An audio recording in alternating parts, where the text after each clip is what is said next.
now on Instagram, by the way. So, broadcast live now on Instagram, by the way. You're going to want to turn your volume all the way down on that. So, and we got Tom here. Add Tom to the show. We're going to get this going. Wow. So it's Tuesday, everybody. You want to know what Tuesday means? Tuesday means it's time for another episode. Okay, so I just want to make sure we're not getting echo effect here. All right, here we go. Can you hear me now? How are we doing? Hey, what's up, everybody? Good. So Instagram, doing a quick check. You guys can hear us all right. Facebook, you guys can hear us all right. All right, so it's time for another episode of the Open Heart Collective. As always, each and every one of my guests, I am excited to have aboard because all of these guests have amazing stories. And to stick with the mission of the Open Heart Collective, which is, for those of you guys who haven't seen a video before, the Open Heart Collective is a live video series that I produce 2 to 3 episodes of content around a week. The content is around the area of mental health. It originally started more particularly around the music industry as well as the entrepreneurial ecosystem. But now the premise of this is to have open, honest conversations about mental health, because if my story may not resonate with you or leave an impact on your world, but your story will surely touch somebody else and leave an impact and hopefully have them change their world because of your story. So yeah, I will let Tom take it away and introduce himself here. Tom and I go a little ways back, and I'm honored to have you on the show. Hey, man. Thanks, Ryan. You know, I'm going to say right off the bat, first thing, I've been calling you Philip for like, what, a year? Going on a year, and I understand that you'd rather go by Ryan. So if I call you Philip on accident, it's just out of habit. Oh, you're good. You're good. So Ryan, no, thanks a lot for having me on. I appreciate it. Yeah, you and I went back to, I think, round about this time last year is when we met, and it came through. I think we came through, of course, on the internet, but we connected, and I had you on the Sound Matter show, my radio show. And right. Okay. And that was really cool. And, you know, when you and I connected, we sort of, I don't know, I think we realized that there's a lot of shared and common interests and stuff like that. And so that's why we decided to have you on the Sound Matter show and everything. And I wanted to have you on again, which is why I reached out again recently and said, hey, it's been a year. A million things happened in the course of a year. So let's get you back on. Especially in my world, but yeah. Well, hey, man, you know, all of us. So, but yeah, and then we're like, hey, come on to this, you know, because I saw that you've been doing this for the last several weeks regarding mental health and other things. And of course, my background's in psychology and stuff like that. So I thought, hey, let's hook up on this. And so you were gracious enough to have me. I appreciate it. It's awesome. Absolutely. I'm glad to have you here. This is all about community. Yeah. This is about each and every one of you guys, each and every one of us, and leaving the world a better place than where we left it. Because a little bit of the inspiration for those of you guys who are tuning in for the first time to one of these episodes. The reason why I started this is because mental health is one of those topics and one of those discussions that we only talk about it as a reaction. We don't proactively have these conversations because I get it. These conversations are uncomfortable. We don't want to have the conversations because they're not easy conversations to have. Yeah. So, but we have to have them because we all need to be stronger, better informed, and be more open to discuss things that are sensitive or sometimes maybe even challenging to discuss at times. So, yeah, let's share your story, Tom. Well, first of all, it's interesting that you say that about not wanting to have conversations that need to be had. And truthfully, for those that don't know who I am or what I do, that's really the foundation of all of my work as a writer, as a speaker, as a professional communicator. It's about that. The gist of all of my stuff is to talk about the stuff that's uncomfortable, to look at the things that are difficult to look at, and the purpose of all that to to improve, to get better, to make progress. And what I talk about with my stuff, Ryan, is, my little slogan that I've been using lately is change yourself, change the world. What I've found is that a lot of people, have great aspirations and they're great to change the world. I want to do this. I'm going to start this. I'm going to put this business together. I'm going to do this foundation. I'm going to start this movement. I'm going to do all these things. And it's awesome. And I'm going to change the world. And that's cool. But what I'll talk about a lot in my stuff is we first got to look inward, because if we're being honest, and everything that I talk about with my stuff is about really being super honest with ourselves. And that is, we got to change ourselves in areas before we can hope to really change the world. And that means being honest, looking at the things about us that need improving, need changing. And everything that I say. Tom, we lost you on Facebook.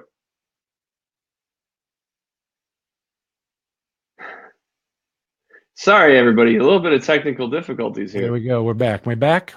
Oh, you're back. We're back. Sorry about that. Cool. So everything that I talk about in my stuff comes from the place of me having a look at me, making a lot of changes over the years, because as I've gotten older, and I'm getting older, you notice a lot of things that need changing. And that's not bad. And I've talked about this. I was a college instructor for many years. I taught psychology and communications, and I would tell students this. And, it's this place of strength when you acknowledge, hey, I'm struggling over here. I'm weak in this area. I need to get better here.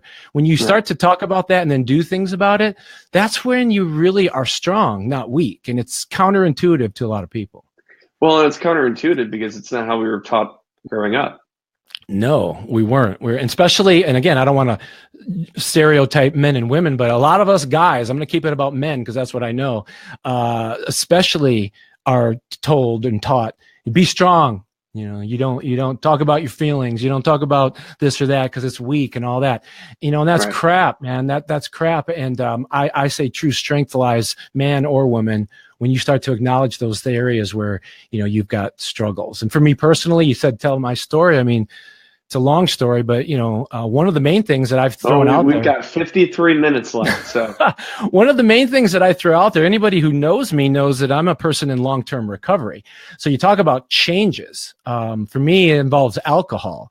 So since December of 2002, I've congratulations. Thanks. Yeah, I've only just recently started talking about that within the last year or so, and the only reason I am is not because I want people to be like, hey, man, that's so great or good for you or whatever. It's not that. It's really more about possibly someone else that ever hears me now or in the future on the radio show or this or any other format that I'm on. If I can do it based on the way I used to live, Ryan, then anyone can. And I want to be a source of encouragement that way. And that's, let's face it, addiction and recovery has everything to do with mental health. Right. And I think there's a lot of lack of clarity when it comes to mental health because it's pain. And I keep mentioning this only because I think I need to keep reminding people and reiterating it to those watching. It's one of those broadly painted, broadly stroked topics around everything that it has to do with being a human being, right? Like, where does that specific how do we really truly break it down to where we can get to the point where we're better understanding just generally being a better human being? Well, first of all, when you say better, I mean, how do you define better? I mean, better is subjective. Yeah. A better human being, you mean someone who's just does the right things more often, whatever that means? Is that what you're saying? I mean, and better is subjective because everybody, I mean, I want to be a better human being because I want to be stronger mentally so that I can maybe help more people. Yeah. But that's me. That's not everybody else. But I know there are all things that we struggle with. And the more that I've dived into this subject, the more people that I've found out that are struggling, that struggled in silence. I just want to become stronger so that they can do what they need to do and grow as human beings for their own benefit let alone that impact from others, or that impact that they'll have on others just by them then becoming better human beings. So I guess, yeah, and that's a good point. So I guess my response to that would be, you said a key word a second ago, and that is they're doing this stuff, they're struggling in silence. And it goes back to what I was saying a second ago. Breaking the stigma around mental health, any kind of a mental health issue, and of course they're wide and varied. It's talking about it. It's doing this right now. It's having these conversations right now. It's going on radio shows like Sound Matters that I do on Saturdays in WROK. It's other kinds of shows. It's organizations like Shatter Our Silence that my good friend Kevin Polkey heads up, that shines the light on that area regarding suicide. Anything that is those subjects that are difficult to talk about, that have the stigma, recovery. Hey, I was an alcoholic. I was a drug addict, sex addict, workaholic, food addict, whatever. Uh-oh, did we lose you again? We lost you again on Facebook. We lost you again on Facebook. I don't know why Facebook keeps wanting to boot Tom off, but we'll get there.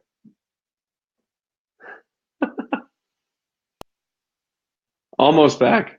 So you know what's happening. I'm getting on a roll, and then it's just blowing Facebook up. Yeah.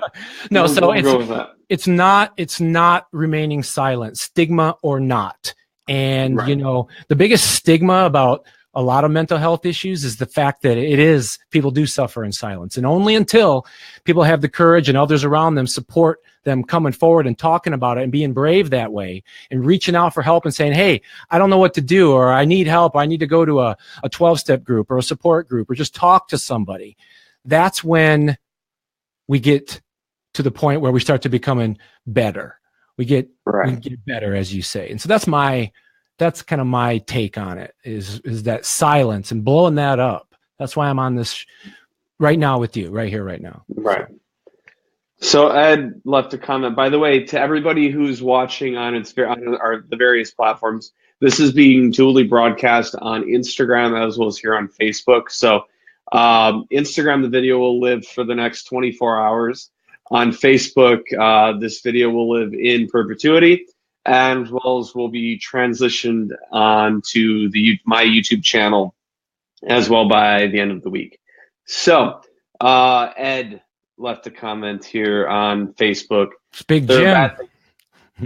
There are bad things that happened to my sister and I as kids, and I never knew till now in my life at 50, and I'm realizing the effect that it had on me. I mean, that says it all right there. It does. I mean, Jim, Ed, I know. Thanks for doing that, buddy. It's a good friend of mine. He's a longtime Ripster, the band Ripped from Rockford. Nice. And thanks for sharing that, man. Yeah, that's exactly it right there. See, coming forward and having the courage to even type that message in there just now, that's the beginning of the process. And it is just the beginning, but it is a start. And that's the whole idea. For me, like I was saying to you a little while ago, Ryan, I didn't talk about my own recovery and alcoholism for so long because stigma. Embarrassed, afraid of what that would mean for me professionally and otherwise.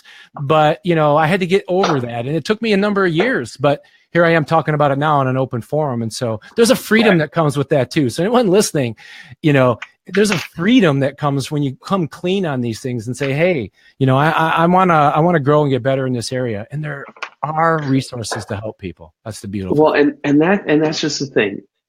Like, you're never alone. No matter what you're battling, you're never alone. I mean, that's the other reason why I started this, is because being in the music industry as long as I have been, 7 years this coming May. Yes.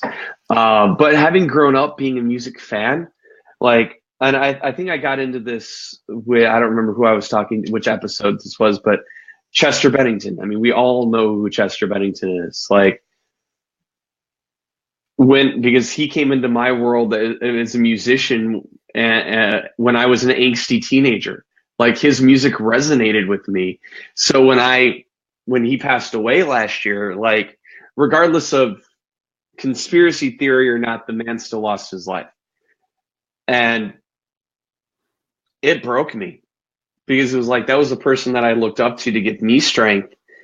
in circumstances and situations that I couldn't handle. His music got me through, and that was tough, but that made me truly realize that this conversation we're not having often enough.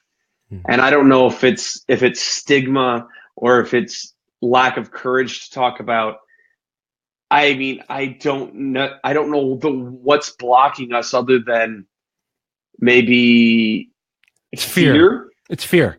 Fear drives all human behavior, in my experience. It's fear. We don't do things out of fear. Well, I don't want to talk about that. Well, why not? Well, it's uncomfortable. People might laugh at me. If you break it all down, if you boil it all down, it comes down to fear of what people are going to think, fear of being ridiculed, fear of people looking down on you or being less than, etc., not being loved, liked, right. Whatever. That's what it all comes back down to. So, it's hard to say, just go into your fears, but it's what it takes.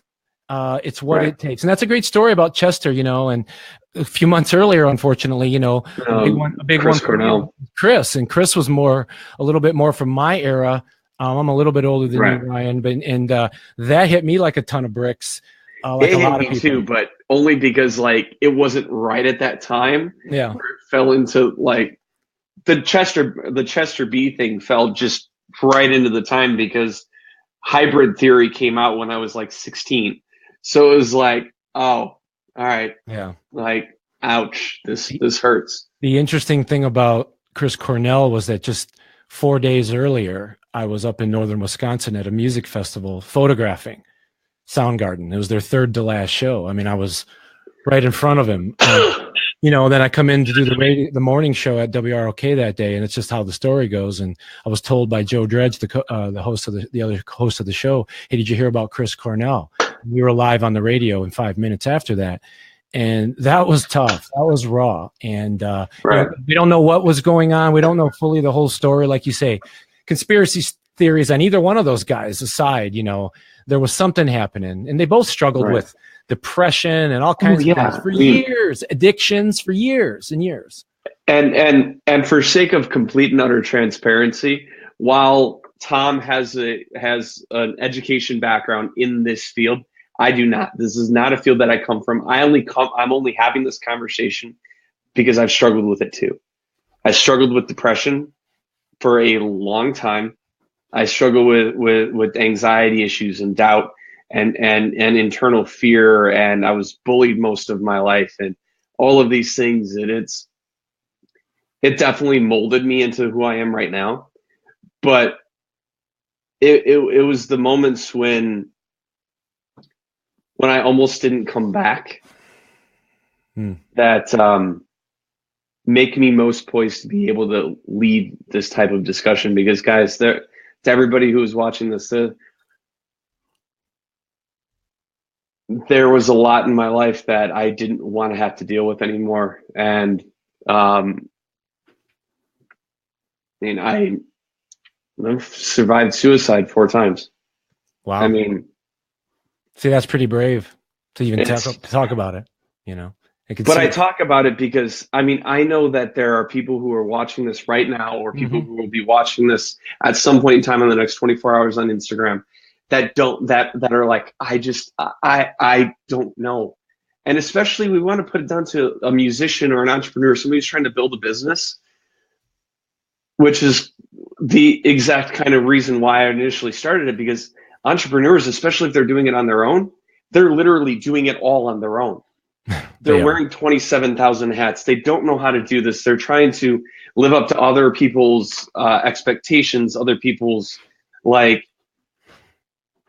just other people's shit they're trying to live up to.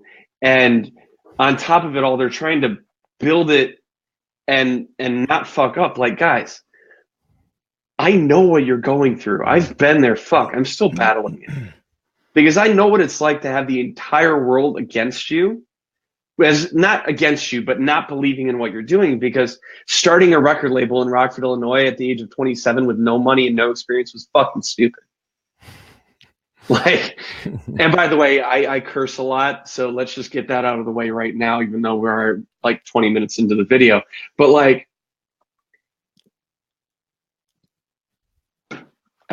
we're still here for a reason. And I think I finally found mine. Yeah. It's a good story, and I'm sure there's a lot more to it. And here's the thing you mentioned earlier, people that are watching it, they hear what you just said, struggling with depression, suicide attempts, someone else that's struggling with some kind of an addiction to a substance or whatever, or some other variation thereof. Here's the thing. It's a heavy, people sometimes say to me, Tom, the stuff you talk about is so heavy. It's kind of heavy and all. It is, but here's the good news. Okay. And never to make light of any of it. Never. But the good news is when you do talk about it, that's the point. That's when the levity, when the levee starts to break, to throw in the Zeppelin reference, the levee starts to break when you talk about it. The single most difficult thing, Ryan, that I've ever done, and I've done a lot of stuff, is the first day, the first time I set foot in an AA meeting. Believe it or not, I've been in Al-Anon I've been in and out of Al-Anon meetings before, so I understand. I've been on, again, my story is, it is what it is. I've been in bands for 30 years. I've been on TV and radio, done all kinds of stuff. And I've been on stages in front of lots of people. I do speaking, blah, blah, blah. Great. The hardest thing I ever did was walk into a room and there was about 25 other people and start talking about this thing that I'd been burying for almost 20 years. I was petrified. And to this day, it's still the most scariest thing I ever did, but the best thing that I ever did, the most I wouldn't be right here right now talking to you right now on Instagram and Facebook or any of this. I would not be here. I'd be dead. Bottom line. So, that's the good news, is that you can find another way. You can find solutions. There are solutions. There are other people who feel exactly the way you do. One of the things I learned in AA early on was this concept that I love, and I've written about it. They call it terminal uniqueness. And that is, as the name suggests, people go in there, we go in there, and I was no exception. You don't understand. You don't know what I'm going through. You don't know how I'm feeling. I'm different. My circumstances are different. They're different than yours. They're worse than yours, or whatever. And not to minimize anyone's circumstances, but thing is, there's always more people that know exactly how you feel because they're going through the exact same thing, maybe worse, maybe not so bad. It doesn't matter. None of us are unique that way. And again, you lost you on Facebook again. Back? Oh, almost. We're getting there. Facebook, but does not like you when you get into motion like this, brother. Is it my hand? I better stop moving. Do you have your mouse? Do you keep hitting your mouse? Is that what it is? No. Because do you see in the upper left-hand corner of your screen on Facebook, there's that little green toggle?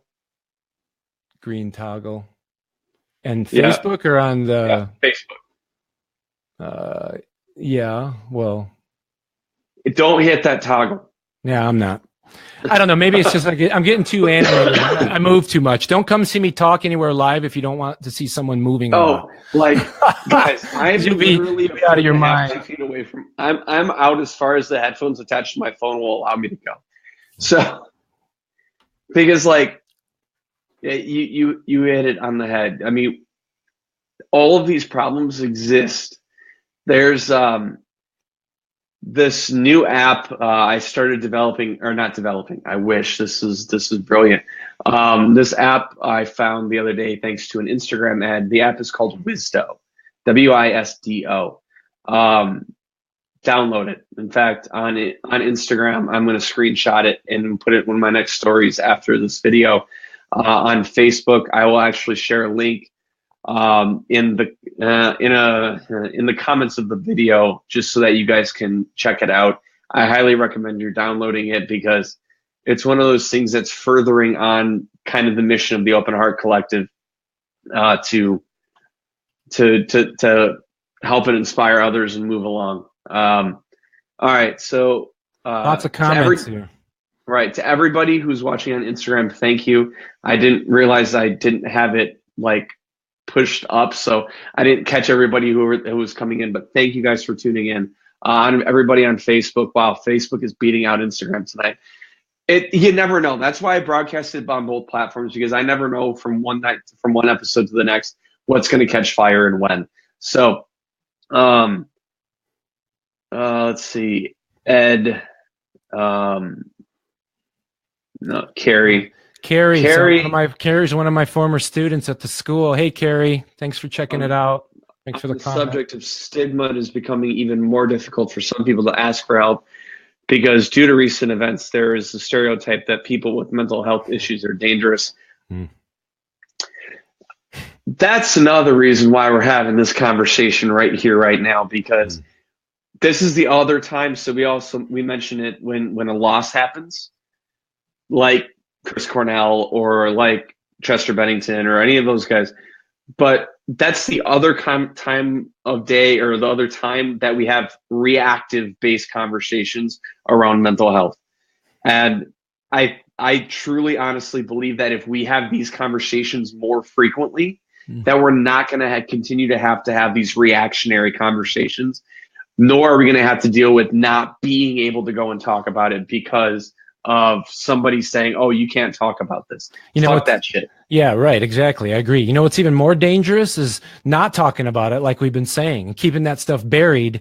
And then, as we all know, we got to start, we got to tune into the news and seeing some tragedy happening because people didn't reach out soon enough and reach out and have others around them to help support and get to the bottom of some of the things that are bothering them, or go to counseling, get therapy, whatever it is. It's more dangerous not to talk about it than to. And I hear what Carrie's saying. I understand, which is, like I said earlier, I didn't talk about my stuff for the longest time for that very thing. Maybe dangerous wasn't my concern, but I was concerned about being looked at as less than. And to me, that was real dangerous, but I'm over it, obviously, that part of it. It's a journey. It's a journey. It's ongoing. And that comes down to the fear that we talked about a few minutes ago. Like we all got fear. Like we have fear blocking our way in having these conversations. But what happens if we don't have the conversations? Yeah, exactly. I mean, then the real scary stuff happens. It does. Because then, I'm broadcasting this from the basement of my house in my home office here, and I know Tom is doing the same thing from his home in Florida. Like, we're real people basically taking literal moments out of our life to have these conversations with you guys. Like, I want this to be a community. I want this to be so where if somebody who's watching this is struggling and they're like, Ryan, I think you're full of shit, but Tom, I really connect with. Cool. Reach out to Tom. Like, that's almost a prerequisite of all of my guests that I have had on this show or continue to have on my show, is I need them to be open and available. Because there are going to be people that hit up Tom that won't talk to me. And I get that. And vice versa. Exactly. So let's have these conversations and bridge the gaps and find a way to remove fear from the discussion. Yeah, absolutely. And that's the biggest thing. And like we said, fear drives all of it. Broadcasting on Facebook Live here. First time doing it, everybody. Anyone that knows me, I've been a reluctant social media, whatever you want to call it. But again, understanding how the marketplace has changed and evolved in particular over the last few years, you got to put yourself out there. And I'm the kind of guy, here's some honesty for you, here's some truth for you. I'm perfectionistic. I like to produce everything and have it be just so. But the thing is that life isn't perfect. It's messy. It's fucked up. I swear to a lot. And, this That's here. Why radio is hard for me. It's hard for me too, but doing this right here, live, raw, unscripted, unedited, it is what it is. More and more of this. And I'm doing more of it. I'm going to be doing more of it. I'm moving into these fears. You might say, well, what does social media have to do with, mental health? Well, everything. It has everything to do with it. Fucking everything, especially on March 20th, 2018. Yeah. Everything has to do with these devices that we're talking through you guys with, right? Or talking to you through. You guys get it. Right now, see, live, I can't fucking talk properly. But like everything to do with it, especially if we're talking to the demographic that's under 25 or under 30, because then we get really wrapped up in, oh man, that video didn't get enough likes, I got to redo it. Or like any of those bullshit scenarios that we put ourselves into to placate and pander for attention. Like, stop putting your value in a like on Facebook or a comment on Instagram. Like, stop it. It's a and the reason why I say stop it is there are so many people who base their life and the value of what they do on that like or on that comment. Like, I don't care. I mean, strategically, I care for the growth of my business. But as a person, I don't care. You could not like my shit. I don't put out, I mean, let's say this, 2 years ago, you wouldn't have caught me doing video at all. Now, I've produced over 200 pieces of video content since January of 2017. Like, this is not it. I was nervous. Now I'm not so nervous, but like originally I was really nervous because it's like, oh man. But again, the message is do it scared. You know, it talk about it in 12 Step. Do it scared. Do it anyway. Do it as if. Fake it till you make it. Whatever you want to say. Any of those other cliche phrases, but some of them work. One thing that I used to tell my students in my classes was take what you like, leave the rest. Take what you like, leave the rest. I mean, you can always find something out of somebody and what they've got to say and what they've got to offer. And fear is never going to go away. I don't care how old you are. I don't care if you're 15, 25, or 50. What's up? There's always going to be some fear. 75, 95. Yeah. Do it anyway. And so that's why, that's another reason why I agreed to do this, to push through that and to talk about these things and to be unscripted and to be raw. So it's good. It's all good. And, these issues, again, not to sugarcoat any of it, not to make it too light and skim over the depth of a lot of this stuff. A lot of this stuff requires people to seek professionals, those that are trained in these areas, both lay people and professionals, and get that ongoing support. And it can take years in many cases, but it begins with A, acknowledging it, B, choosing to do something about it next. That's the next thing, is the action following the awareness. It's one of the things I wrote about. I know you're a big fan of Gary V, Ryan, and so am I. And he talks about self-awareness, self-awareness, self-awareness. 100% agree. They should be teaching that shit in schools. But here's the thing, following the awareness of self, you got to do something. Because I have a lot of people tell me, oh, I know, I'm aware of that.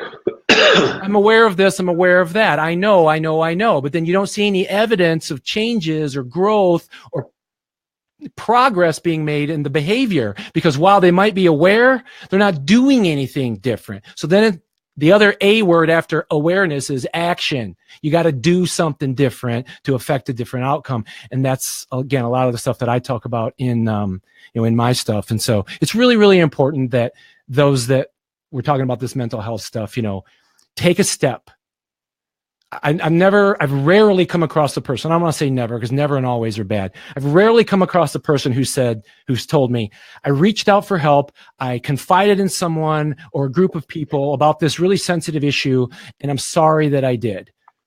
I've rarely come across people that have said that. Maybe here or there, but then try someone else if the first time doesn't work. Right. If you tell a bonehead, you might get a bonehead response. But I told somebody once, I think it was on the morning show the other day. They told another thing we learned in AA: a problem shared is halved. A problem shared is halved. Might not be solved, but it's halved. At least there's some relief, and that's right. Never forgot that. Never forgot that. Right. Wow. Yeah. I like that. Which is, it all goes down to the reason why this was created, because share. Let's communicate without a lot of. Oh, we've got to add. I see your comment here, and everybody on the Facebook feed, you guys can see that too. I won't put it up on the screen because I kind of wanted to just live in the comments and not on the video. Detail message. Yeah, Ed, man, a lot of self-disclosure there. Kudos to you, man, for doing that. I'm speechless right now for the simple fact that was shared. Like, to everybody watching on Instagram, go check out Facebook, because Facebook's video is apparently doing really, really well tonight. And there's a lot of comments and conversation over there. I'm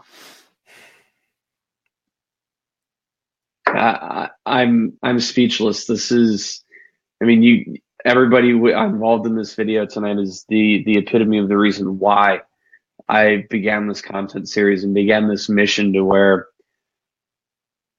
we can just breathe. Because I know it's like you put all that pressure on. You have all of the angst and all of the stress and all of the anxiety and the worry and depression, let alone if you're battling anything along the lines of anorexia, alcoholism, bulimia, anything that is negative. It's a lot to hold on your back. I get it. But I do truly believe that I was uniquely built to handle a lot of people's stuff as one of my superpowers. But so yeah, anybody who wants to talk off camera, who doesn't want their conversations to be public, please reach out to me, send me a message or send Tom a message, and we'll help as best as we can. Absolutely. Absolutely. And again, that's where the strength lives. Strength doesn't always feel good. You know, we've heard these before. I just wrote about this today. The analogy of working out. If you go to the gym and do any kind of physical activity, working out. Today, I went yesterday. Today, I'm sore. There's parts of me that actually hurt. And it occurred to me, you know, when you dig into your own personal growth and development and work out those areas, it's painful, but you get a result positive on the other end of it. When you work out your body, it hurts, but you get a positive result if you do it long enough and with enough consistency. It's the same concept. If you avoid working out and then complain that you're out of shape and you're unhealthy, well, we all understand that. If you avoid looking at these things, talking about these things, being honest, being transparent, having the courage to admit, talk to someone else, share, you know, chuck the stigma, there is a positive on the other side of any of that pain that it takes to get there. And so, good stuff. Let's see. Just want to make sure I address everybody. So, I mean, we have a little bit of time left, like 23 minutes time. I just want to make sure that we address topics and subjects that are important to everybody, that maybe they have questions on, or maybe they're unclear on how something works. Or I'm going to go with a question here right now that I have, being that I am not a professional in this particular industry. When somebody says the term mental health, what does that mean? Like, what all is wrapped up into that? Like, let's screw the stigma right now and clearly define what it is. And maybe other arenas around, this is what this, like, yeah. Well, before I chime in there, I want to throw it in. If she's still watching, Carly Recker, she's on here. She's on here with some comments and stuff. Carly's actually a licensed social worker, and maybe she can chime in as well. And I know she knows all about this, perhaps even more than I do. But what I'll say to that question, Ryan, is health, mental health. You know, psychology is about two things: thought processes and then behaviors. And some argue, well, what comes first? The thinking and then the behavior, or the behavior then the thinking? I mean, because how many of us have behaved and then we think about it after and realize, or vice versa? And so mental health to me comes down to the idea of being super aware and honest about understanding how an individual thinks, reacts, responds, both intellectually to stimulus in life, but more importantly than intellectually, emotionally. Because how many of us react emotionally in a moment and we regret it later? This whole thing about emotional intelligence that we've all heard of. I used to do seminars on emotional intelligence all around the country. And it's about understanding how we're wired that way. And we're all different that way. What might be a trigger for you is not a trigger for me, and vice versa. And being aware of that. And then after that part of it, which is huge, is then understanding how we tend to behave, what we do with that awareness and that understanding mentally. Do we seek help? Do we not? Do we isolate? Do we not? Do we lash out? Do we not? Do we seek solace in reckless behavior? Maybe it's drugs, alcohol. Maybe it's people. Maybe it's workaholism. Maybe it's food. Maybe it's any number of things, right? So mental health to me is that awareness of our thought processes and our ensuing behaviors, or the inverse of that, and then getting honest with ourselves about that. And then when we've reached our point of no return, meaning I don't know what else to do, I'm as aware as I think I can be, I've read every book, I don't know, that's when, again, not to be a broken record, we go back to, we reach out to others and get more perspective, get more insights, get more information from social workers or psychologists or lay people. Some of the best advice I ever got weren't people with degrees in psychology like me or social workers. They were lay people in 12-step groups who'd been there, done that experience, that wisdom, you know, so. Wow.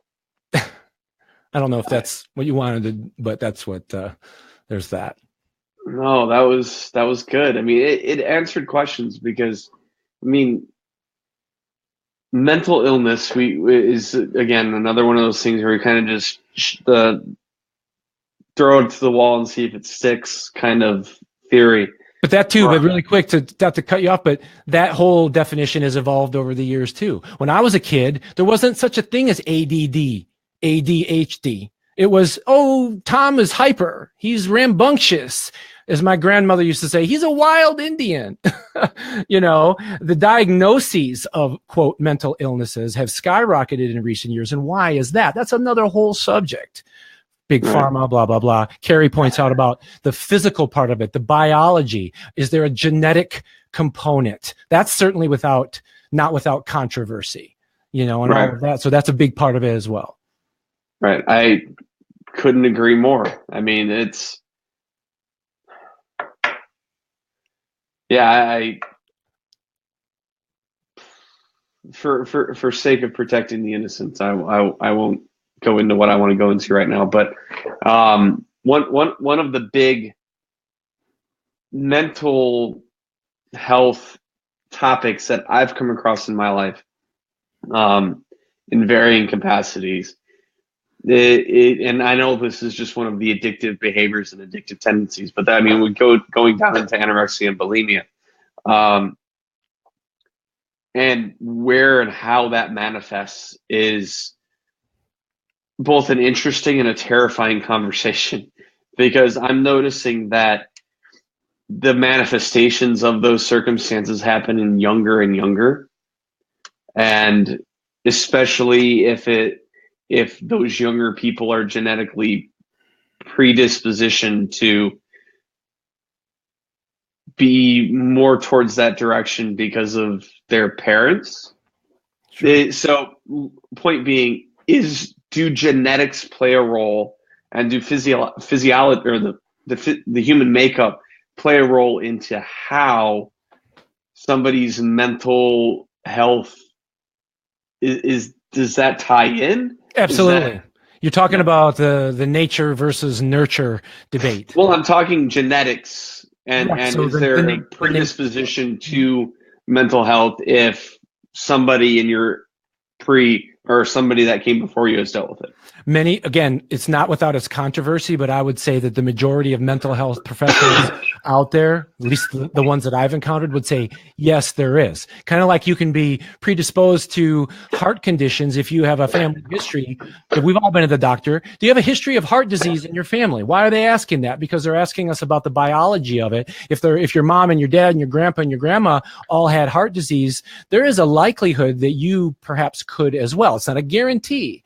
So that's the nature. Right. But yeah, there is a biological part to mental health issues in many areas. Now, again, some types of mental health issues, though, some would argue there's not. For example, substance abuse. There's a whole group of people out there in the world that will say, no, it's not biological. It's not genetic. It's not in your genes. You made choices. You were nurtured to be around that. You made decisions socially and environmentally from whatever age on through, and then you made those decisions. Others say, bullshit. It's not. Some say it's both. Some say it's both. And who's right, who's wrong? Well, there's a lot of data out there to support the genetic component these days, but people argue about that. But I'll tell you that my view is that yes, there is a biological component to all of this to some extent or another. But here's where I'll say this on the biology part, on the nurture part. Some people stop there. Well, I'm genetically predisposed, so therefore that's it. Game over. My cards were dealt. I'm done. No, bullshit. No. Because at that moment, again, that's the awareness. Then the action is next. What are you going to do about that? You have options. It's not going to be easy. It's not going to be comfortable, but there are things you can do. Someone told me this once regarding alcoholism or drug addiction. If it is genetically based, you were born with a loaded gun. You had no choice. You were born, you had a loaded gun in your system, but you chose later on at some point to take that first drink or that drug. You chose to pull that trigger. See, the gun might have been loaded that you had no control over, but you did choose to pull that trigger. That's a big difference. And you can choose to unload the gun and dump the barrel out and chuck that fucking gun. You can choose to do that. Again, not easy, but also not impossible. Yep. I mean, and that's why we have these conversations, because wow, the amount of power you just delivered in the last 90 seconds was out of this world. But it's all about being real, right? And having the audacity to get past the stigma, get past the fear, get past environment. Like I was genetically predisposed to addiction. I mean, it's something that my parents don't talk about very often, but I had to deal with that. Like, but I think I fixed my addiction a little bit because I found healthy things to focus my energy on, like work. And this has come up in the earlier episodes, so I won't spend a lot of time on it now. But like, the main reason why I work so much, and I get asked this question pretty much any interview I ever do, is my reason is because if I don't, darkness and still does not do me well. Yeah. Like I have to be perpetually moving for my health, my mental health to be where it needs to be. Sure. And that's honest. And there's a lot there. You know, we have to be careful of replacing addictions one with another. That's something else that happens a lot. You know, a lot of terrific alcoholics like myself and others, they stop drinking and then they turn into these other people. They take to working out. They become avid churchgoers. They become workaholics. They start 6 businesses. They do all these things. Again, speaking from some of it from experience, you got to be careful about that. Any compulsive behavior to an extreme, no matter what it is, even if the end game of that behavior is designed for good, can be damaging, detrimental, and come with a price tag. That includes working. That includes all of that, even if the work is for good. So just a caution to you and me and anyone else listening on that end. You don't got to be drinking or smoking or eating or whatever to still have some sort of an addictive tendency to whatever it is. You know, compulsive behavior that you do again and again and again and again and again, even when you know you probably shouldn't, even when the consequences are sometimes negative for you. So. Right. A lot of stuff. I can't speak any more truth into that than what you just did. And that's one of the things that I've been personally working on, because I do work all the time. Like any of you who look back, if you don't already know me, for those of you who do know me, you know this is a resonant truth. I just don't ever stop working, but which is why I create content like this, and it gives me the cannon fodder to be able to produce this type of stuff at scale with what I do. But at the same point in time, I've been here long enough now that I've trained my body to understand it. But even I've been having to kind of take a step back and say it's not that bad, or because I'm dealing with a lot of circumstances that aren't public, that I haven't made as live, because I don't want to deal with them in that way. So it's like, okay, there's some things about what I'm doing that I'm like, all right, I get it. I'm doing good things. And then it's other times like it's the negative emails and the debt and the money that come into it. And it's just like, and that's where the pressure comes on me. And I'm like, nope, not allowing that. Yeah. Because I believe and trust in what I'm doing enough to where I know that it is only a matter of time until that circumstance is remedied, is taken care of. It is not a circumstance anymore. It's a good point. And, one thing I'll just add to this, Ryan, about this subject of mental health with regards to this. So far, we've been talking all about the person or persons that are afflicted with something and what they're going through and what's going on in their mind, and maybe some suggestions for them to do some things. But see, as you mentioned Al-Anon a while ago, addiction, mental health, any issue of this nature is not a solo show. To use the music analogy, you're not a solo artist. There's friends and family that are all affected by anyone who struggles with any kind of a mental health issue. And that all needs to be taken into consideration. When I work, 20 hours straight, maybe I wanna, or I feel like I need to or should, and I'm okay with it because that's just how I'm wired. But what about my family? What about my wife? What about my kids? The neglect there or what have you. I got to consider that as well. That's also part of being mentally healthy, is getting out of self, because at the core, addictions, at least many of them, are the ultimate, and this is controversial, is the ultimate selfish act. I would agree with that. When you're addicted, all you're thinking about is me. I want this for me now because I want to change my feeling state. I'm not feeling good, or I'm feeling great, and I want to put this person, place, or thing in my body, into my life to feel different. And it's all about me, and damn everyone around me. And, that's obviously a big mistake. That's another indication of mental instability, thinking that way. We've got to put other people, and that's hard for us because innately we're all self-driven. We're thinking about ourselves more than we're not. I talk about it in my keynote talks. Our own favorite, our number one favorite subject, your number one favorite subject, Ryan, my number one favorite subject, and everyone listen, is ourselves. Again, controversial, not because we're heartless, uncaring. You love your kids, you love your wife, you love your family, you take care of people, but ultimately we're thinking about us. Thinking about, well, it's 7:52. Got to be off this Facebook here in a few minutes. What I'm going to do later tonight, what I'm having for dinner, where my keys are, where my car's at, where my money, my kid, tomorrow, next week, tomorrow. We're thinking about ourselves. We have to. It's survival to a point, but we can take that too far. So part of being mentally healthy is also being selfless more. If I was having a microphone right now, I'd totally just drop it. But like,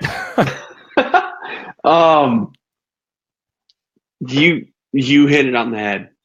I mean, and that's one of the things that I've struggled with. Admittedly, I've struggled with, like, because I mean, before I met my current wife, like this was all that I knew. I knew work. I mean, and to an extent now I still work probably too much for her, but alas, I kind of just have to.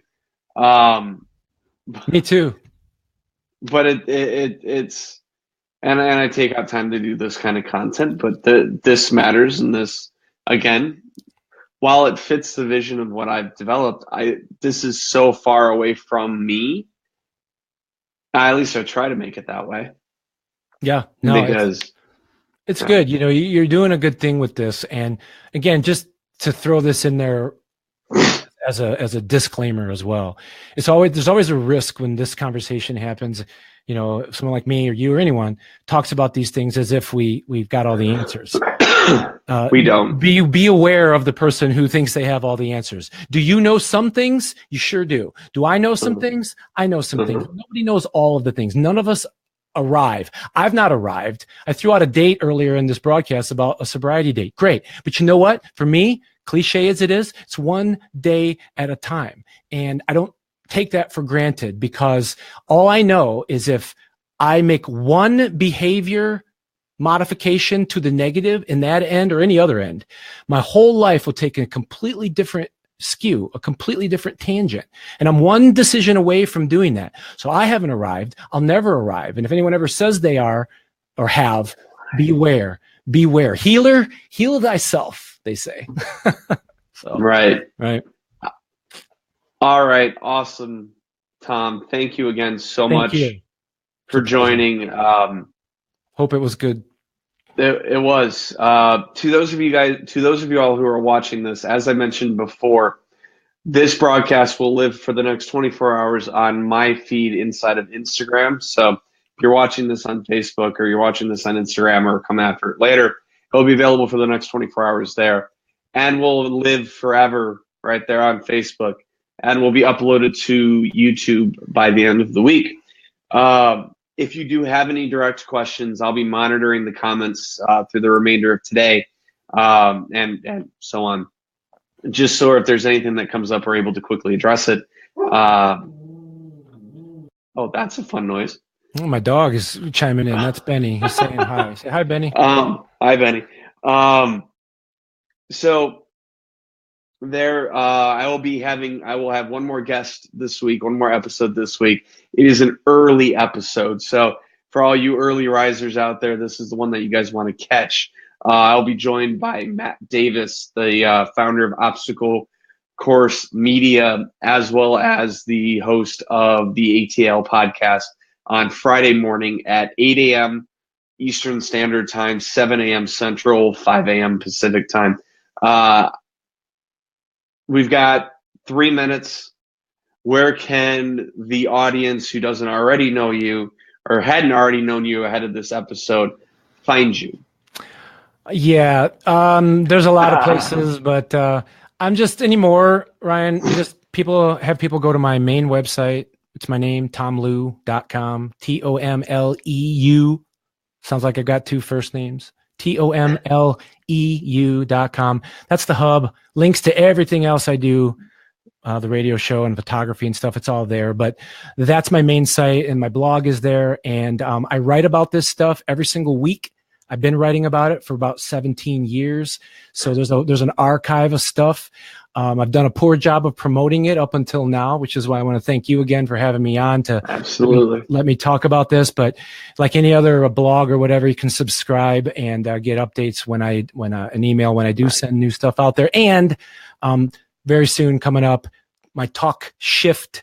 That's what my blog is called. Talk Shift series of short videos on social media, partially inspired by you, Ryan, are coming soon to a Facebook near you. So stay tuned for that. Thanks. I'm so honored. Seriously, thank you so much. Thank you. And for those of you all who are coming into me and have just seen one of my this episode for the first time, there are 4 prior episodes of the Open Heart Collective that are on my Facebook page and will be uploaded onto YouTube shortly. I also run Independent Ear Records, a local or a non-profit music label, one of the only ones in the world. I am also the CEO of digital marketing agency Block Media Group. As I mentioned earlier, I have 170 plus episodes of a vlog that is all available on my YouTube channel as well as right here on Facebook. And I am doing a lot of work in Instagram. So hope to see you guys over there. If you do have anything that you want to connect with me about, feel free to drop me a DM or a personal message. I am everywhere all the time because I have to be.